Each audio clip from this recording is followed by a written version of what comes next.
নমস্কার বন্ধুরা, রসে বসে বাঙালিতে আপনাদের স্বাগত। আমি আজ বানাবো চাল কুমড়োর শুক্তো চিংড়ি দিয়ে। চাল কুমড়োর শুক্তো করার জন্য আমি এখানে একটা চাল কুমড়ো নিয়েছি। চাল কুমড়োটা আমার দিদি বাড়িতে লাগিয়েছে এবং আমাকে একটা দিয়েছিল, আর কেটেছে আমার শাশুড়ি মা। দেখুন কত সুন্দর করে কেটেছে চাল কুমড়োটা।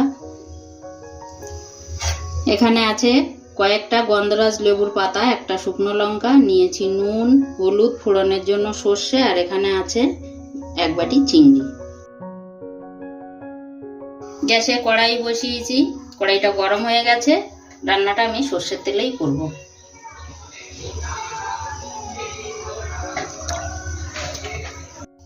তেলটা গরম হয়ে গেছে। প্রথমে আমি চিংড়ি মাছগুলো ভাজা করে নেব। এবার দেবো স্বাদ মতো নুন, পরিমাণ মতো হলুদ গুঁড়ো।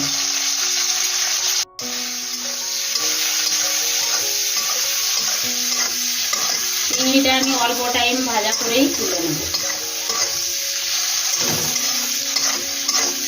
চিংড়িটা আমার ভাজা করা হয়ে গেছে, এবার আমি তুলে নেব। চিংড়ি ভাজার কড়াই, আর তেল দেবো না, এই তেলেই আমি ফোড়নটা দেব। প্রথমে দিচ্ছি একটা শুকনো লঙ্কা, দেব সর্ষে,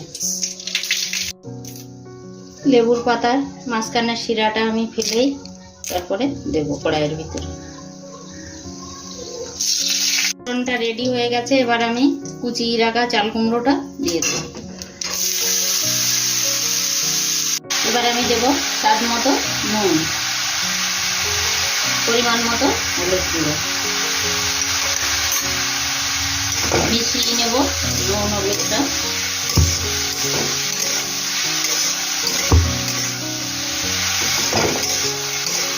ঘরে থাকা কয়েকটা উপকরণ দিয়ে এভাবে চাল কুমড়ো শুক্তো করলে খেতে কিন্তু দুর্দান্ত লাগে বন্ধুরা।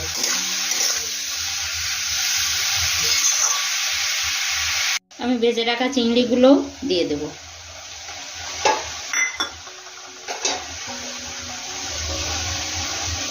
চিংড়িগুলো দিয়ে আমি একটু মিশিয়ে নেব। এবার আমি 5 মিনিট ঢাকা দিয়ে রান্না করে নেব। 5 মিনিট হয়ে গেছে, আমি ঢাকনাটা খুলছি। 5 মিনিটের মধ্যে আমি একবার ঢাকনাটা খুলে আমি ভাজাটাকে একটু নাড়া দিয়ে দিয়েছিলাম। দেখুন চাল কুমড়োটা কত সুন্দর সিদ্ধ হয়ে গেছে বন্ধুরা।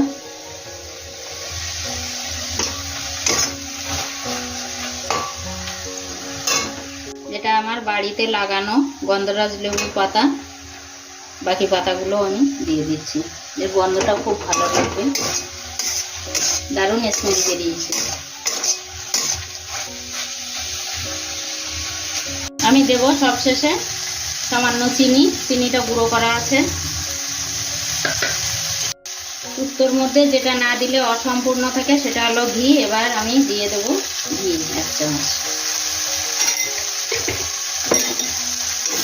শুক্তো রান্নাটা কিন্তু হয়ে গেছে বন্ধুরা। বাড়ির চাল কুমড়ো বলে কতটা কেটে রেখেছিলাম, দেখুন রান্নার পরে একদম অল্প একটু হয়ে গেছে। এটা গরম ভাতের সঙ্গে খেতে কিন্তু দুর্দান্ত লাগে। চাল কুমড়ো, চিংড়ি, লেবুর পাতা দিয়ে শুক্তো রান্নার ভিডিওটা আপনাদের যদি ভালো লেগে থাকে অবশ্যই লাইক, কমেন্ট, শেয়ার করে আমার পাশে থাকবেন।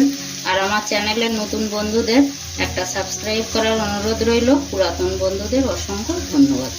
আমি অফ করে দিচ্ছি এবং সার্ভ করে আপনাদের দেখাবো।